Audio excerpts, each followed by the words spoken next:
Adarinsula learned early that dreams could be loud inside your chest but quiet on your lips.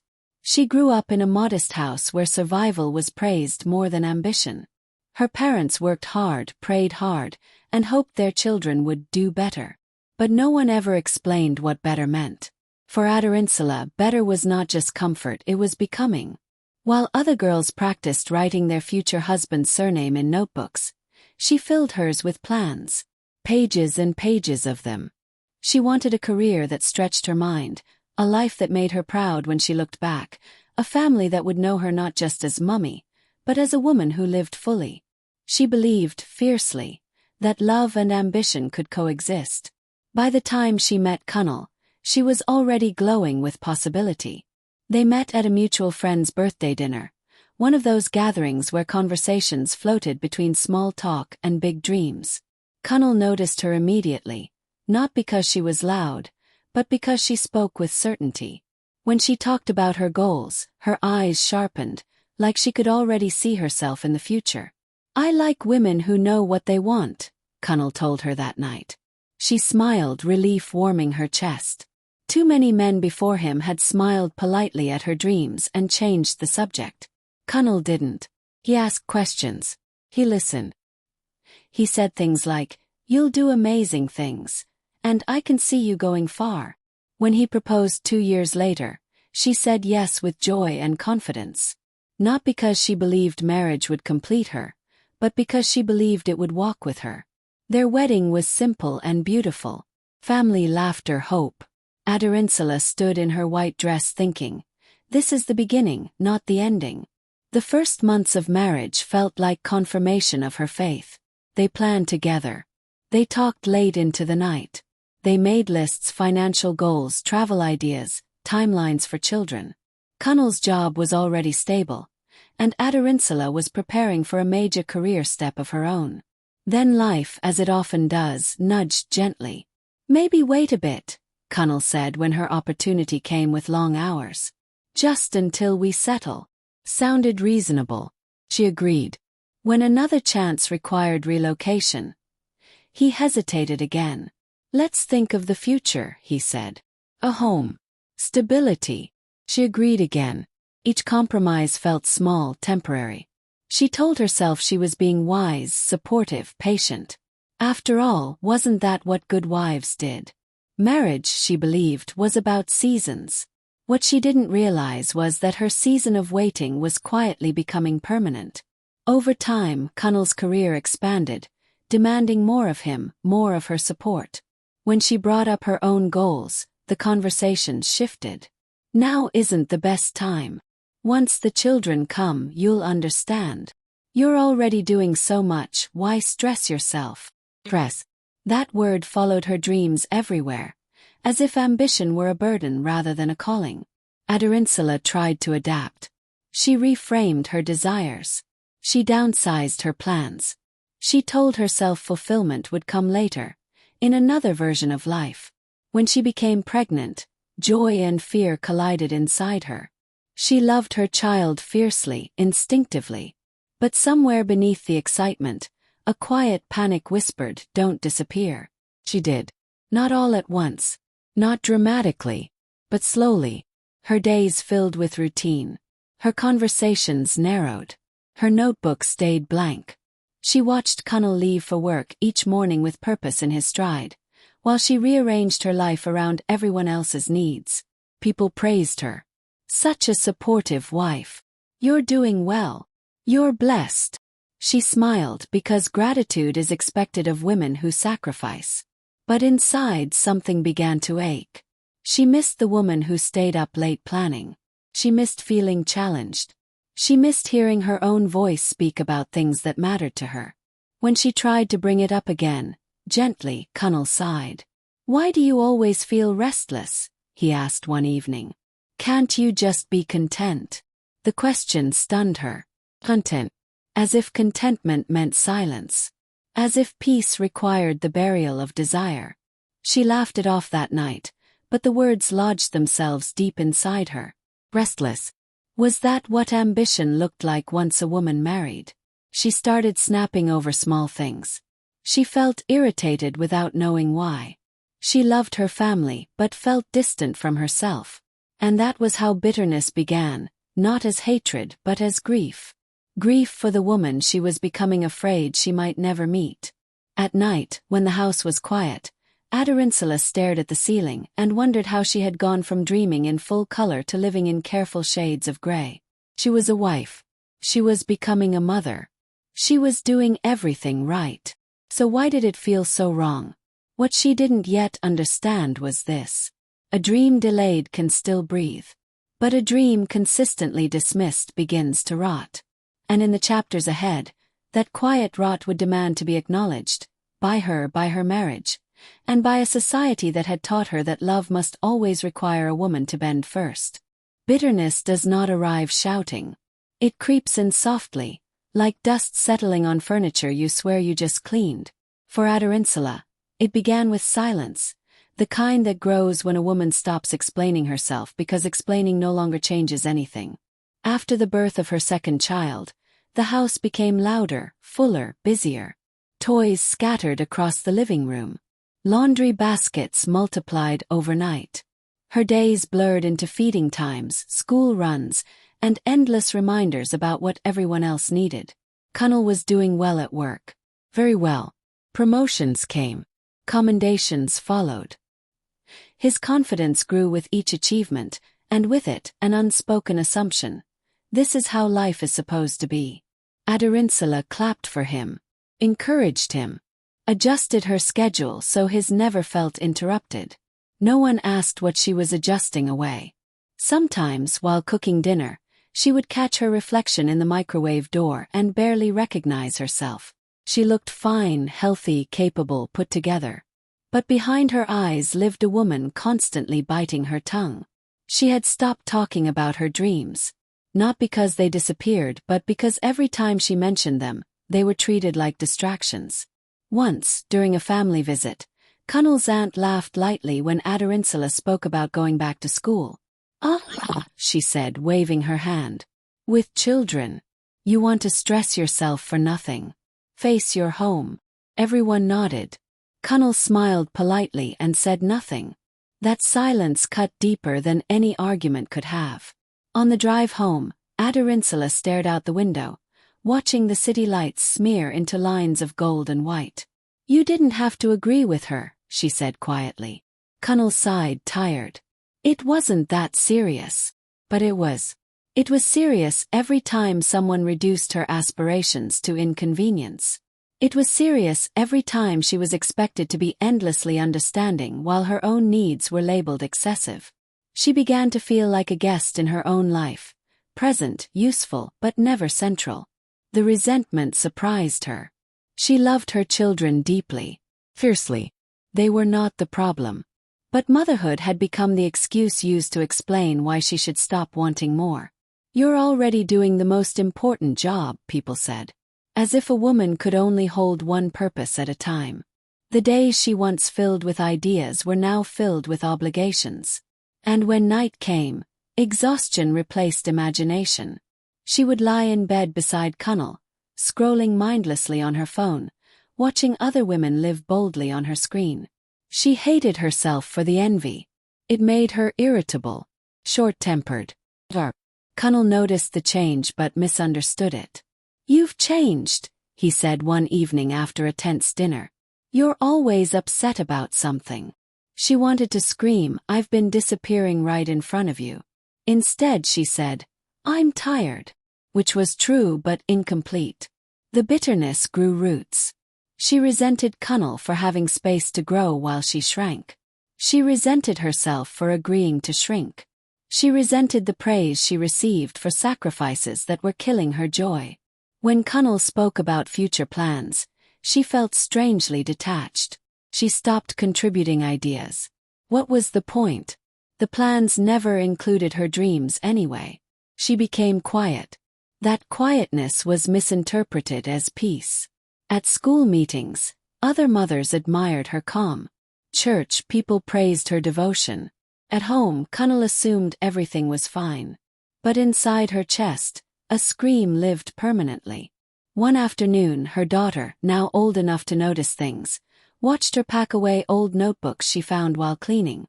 "Mummy, what are these?" she asked, flipping through pages filled with handwritten plans, diagrams, goals. Adarinsula froze. She had forgotten about those notebooks. Her daughter smiled. "You write like teacher." Adarinsula swallowed. "They're old," she said quickly, reaching for them. "Did you do all these things?" her daughter asked. The question lingered in the air. Adarinsula could not answer. That night, long after everyone slept, she opened one notebook again. She read dreams she once believed in so strongly they felt like promises.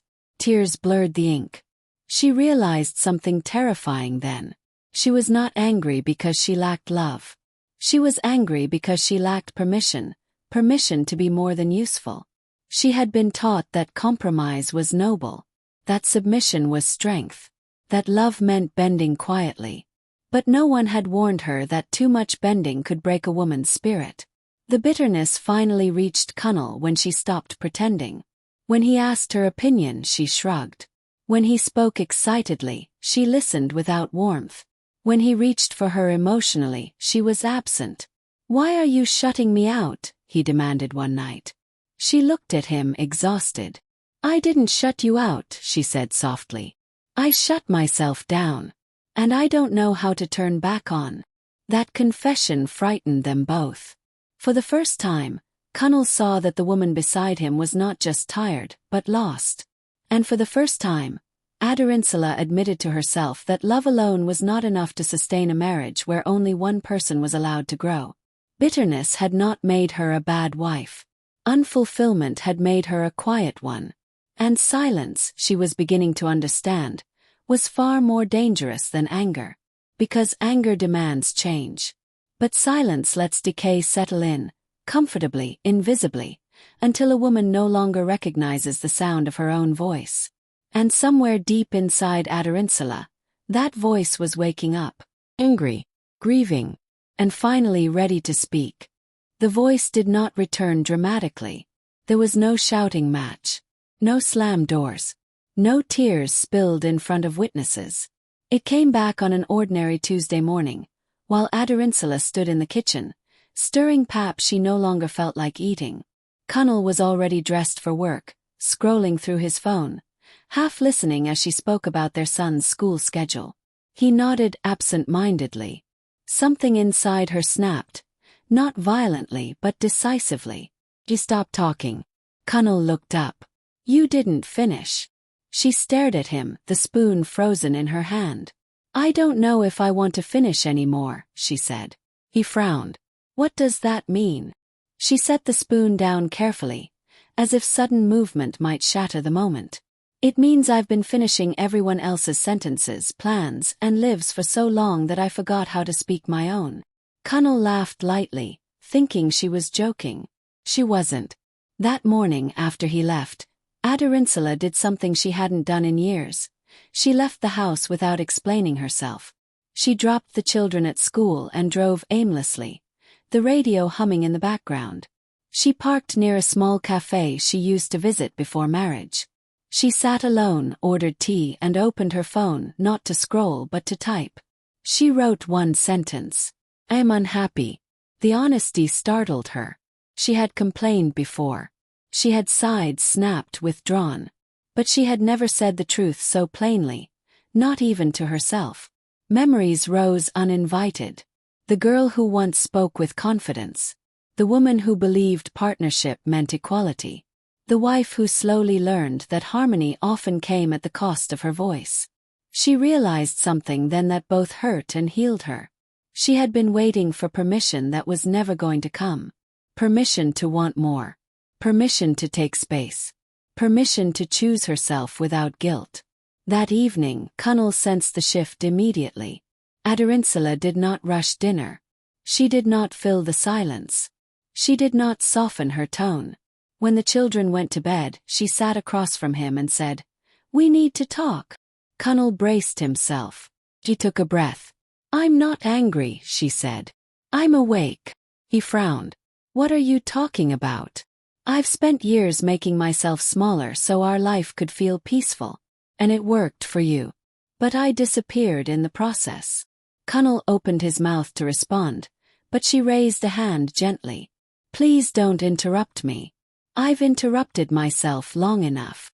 The firmness surprised them both. She spoke carefully, clearly, without accusation. She told him about the resentment she hated feeling, about the bitterness she tried to swallow, about the silence she hid behind. I love our children, she said. I love you. But I don't love who I've become. Connell shifted uncomfortably. I never asked you to give up your dreams. You didn't have to, she replied. You benefited from my silence. The words landed hard. He looked at her, stunned. She continued, voice steady. Every time my goals came up, they were postponed. Every time your plans needed support, I adjusted. That imbalance didn't happen by accident. Connell felt defensive. I was providing. And I was disappearing, she said. For the first time, the conversation did not end with her backing down. Connell tried to reason. This is how marriages work. People sacrifice. Yes, she said. But not the same person every time. The truth hung between them like a mirror. Connell saw things he had never wanted to look at, the way he assumed her flexibility was endless, the way he mistook her silence for satisfaction. I don't want to leave, Adarinsula said softly. But I can't continue like this. The vulnerability in her voice frightened him. What do you want? He asked. She didn't answer immediately. Because for the first time in years, she was answering herself first. I want a life where my growth is planned for, not tolerated. I want partnership, not permission. The next weeks were uncomfortable. Conversations were tense. Assumptions were challenged. Patterns resisted change. Connell struggled. He had never seen her this firm. It felt like losing control of something he didn't realize he'd been holding. And Adarinsula struggled too. Guilt crept in. Am I selfish? Am I asking for too much? But something had shifted. The bitterness began to loosen, not because her situation had fully changed, but because she was no longer silent. She enrolled in a short course without asking first. She rearranged responsibilities. She reclaimed small pockets of herself. Connell noticed the change in her posture, in her eyes, in her energy. You're different, he said one evening. She nodded. I'm returning. The fear did not disappear overnight. But something stronger replaced it, clarity. Adarinsula understood now that women do not become bitter because they speak up. They become bitter because they stay quiet for too long. And even if this awakening complicated her marriage, she knew one thing for certain.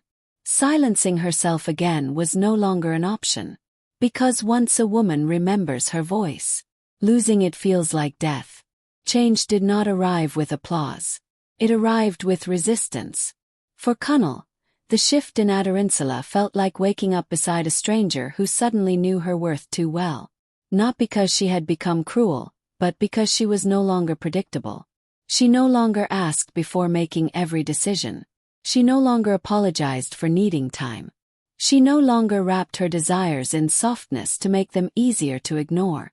And that unsettled him. The first real conflict came on a Saturday morning. Connell assumed Adarinsula would handle the children while he attended a work meeting he hadn't mentioned earlier in the week. She was tying her scarf when he announced it casually, keys already in hand. I won't be around till evening, he said. He paused. I have class today. Connell blinked. Class? Yes, she replied calmly. I told you last week. He frowned. But what about the kids? She looked at him, really looked at him. What about them? She asked. The question startled him. In their marriage, that question had always been answered by default. Her. I assumed, he began. I know, she said gently. That's the problem. The silence that followed was thick. Connell felt irritation rise. So what? I should cancel my meeting. I didn't say that, she replied. I said I'm not available. The difference mattered. They stood there, facing a reality neither had prepared for. What happens when a woman stops absorbing inconvenience? Eventually, Connell made calls, adjusted plans, felt the unfamiliar discomfort of rearranging his life. Adarinsula went to class with a pounding heart. She felt guilty. She felt empowered. She felt terrified. That evening the house was tense. "You're making things difficult," Connell said finally. She nodded. "I know. I made it easy before. That's why it worked." The honesty stung. This new season of marriage felt like renegotiating a contract neither had fully read at the beginning. Conversations became harder, but also truer. Adarinsula explained her fears, that she would wake up at 50 full of regret, having raised everyone else except herself. That bitterness would poison her love if nothing changed. Connell admitted his own discomfort, that he felt displaced, unsure, threatened by a version of his wife who didn't automatically defer. "I didn't marry you to compete with you," he said one night. She held his gaze. "I didn't marry you to disappear for you." That sentence changed everything, because it reframed the problem. This was not about rebellion. It was about survival. Slowly, reluctantly, Connell began to listen, not to respond, but to understand. He started noticing things he had once overlooked. How often Adarinsula multitasked while he focused on one thing. How her exhaustion was normalized. How praise replaced support. One evening, while watching her study after putting the children to bed, he felt something unfamiliar. Respect mixed with regret. "You're serious about this," he said. She nodded. "I always was." That night they did something new. They planned together. Not just finances. Not just the children's future. Her future. They mapped responsibilities. They discussed timelines. They confronted fears honestly. It wasn't romantic. It was necessary. Connell struggled with the loss of convenience. Adarinsula struggled with the remnants of guilt. But something unexpected happened. The bitterness did not return. Instead, something softer replaced it, hope. The children noticed too. Their daughter watched her mother leave the house with purpose and asked questions, not with confusion but admiration. "Mummy, you're going somewhere again?" she asked one morning. "Yes," Adarinsula replied, smiling. "To build something." Her daughter nodded, as if that made perfect sense. Adarinsula realized then that this change was bigger than her marriage. It was shaping what her children would understand about partnership, sacrifice, and womanhood. She was no longer teaching her daughter that love meant erasure. She was teaching her that love could stretch to hold two dreams at once. The home felt different, not quieter but more honest. There were still arguments, still adjustments, still moments of doubt. But there was also laughter returning, warmth rebuilding, intimacy deepening. Because resentment had less space to hide. Connell admitted one evening, "I didn't realize how much you carried until you put it down." She smiled sadly. Most women don't get noticed until they stop carrying. By the end of that season, Adarinsula was no longer bitter. She was busy. She was tired. She was fulfilled in ways she had forgotten were possible. And Connell, though still learning, was becoming a partner instead of a beneficiary. Love had not ended. It had evolved. Because a marriage that survives honest renegotiation does not weaken. It matures. And in that maturity, Adarinsula discovered something powerful. She did not have to choose between being a good wife and being a whole woman. She could be both if the home was willing to change with her.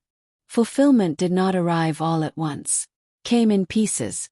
In quiet mornings where Adarinsula woke with purpose instead of resentment. In evenings where exhaustion felt earned, not imposed. In conversations where her opinions were no longer met with sighs, but with attention. Her life did not suddenly become perfect, but it became balanced. The bitterness that once lived in her chest faded, not because her responsibilities disappeared, but because they were finally shared. She still cooked, still nurtured, still showed up for her family. But she no longer did it from a place of self-erasure. She did it as a woman who was also building something of her own. Connell changed too, slowly, imperfectly but sincerely. He learned that leadership at home was not about being prioritized at all costs. It was about creating room. He learned that partnership did not threaten masculinity, it strengthened it. One evening, while watching Adarinsula work late on a project she was passionate about, he said something that surprised them both. "I'm proud of you." Not the casual praise she was used to, but deep, grounded pride. She looked up, eyes shining. "Thank you," she said. And she meant it. Their marriage felt different now, not because conflict was gone, but because respect had replaced assumption. The children flourished in ways neither parent expected. Their daughter spoke more confidently, mimicking her mother's curiosity. Their son learned early that caregiving was not a female duty, it was a human one. The home felt lighter. Not because sacrifices disappeared, but because they were fair. Adarinsula sometimes thought about the woman she used to be, the one who believed bitterness was just part of adulthood, that marriage required quiet endurance. She wished she could go back and tell her something important. Bitterness is not maturity. Silence is not strength. Sacrifice without balance is not love. One afternoon, she was invited to speak at a small women's gathering. She almost declined, old habits tugging at her instincts. But she went. Standing before the women, she spoke honestly, not dramatically, but truthfully. "I didn't become bitter because I hated my family," she said. "I became bitter because I stopped being myself." The room was silent. She continued, "When women are forced to constantly conform, we don't become better wives. We become invisible ones. And invisible women raise homes filled with quiet resentment." She spoke about partnership, about planning, about how homes thrive when both dreams are honored. When she finished, women surrounded her, some teary, some thoughtful, some relieved. That night, as she returned home, Connell was waiting. "How was it?" he asked. She smiled. "Healing." He nodded. "For me too." Years later, their marriage was not perfect, but it was honest. They still negotiated, still adjusted, still chose each other. But Adarinsula never lost herself again. And that made all the difference. A woman does not become bitter because she dreams. She becomes bitter because she is asked to bury those dreams in the name of peace. Homes are stronger when women are fulfilled. Children are healthier when mothers are whole. Marriages last longer when partnership replaces control. When men and women plan together, supporting ambition alongside family, love does not suffer, evolves. Because a woman who is allowed to grow does not abandon her home. She builds it better. Thanks for watching. If you enjoyed this video, kindly give it a thumbs up, tell us what you think of the story and where you are watching from in the comment. Also, don't forget to turn on the notification bell so you never miss a new upload. Bye for now.